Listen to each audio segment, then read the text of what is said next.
Бывает, что машинка на высоких оборотах начинает стучать, но это не подшипники, не...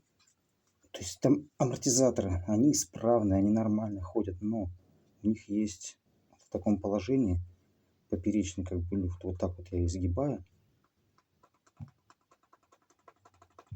Вот этот стук, он, барабан там усиливается. Что делать-то?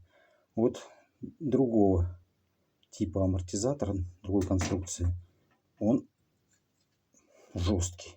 То есть он также работает.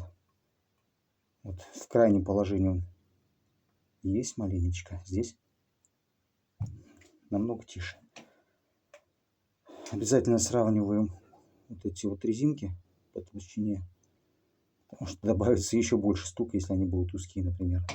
Вот так вот попробуем решить проблему.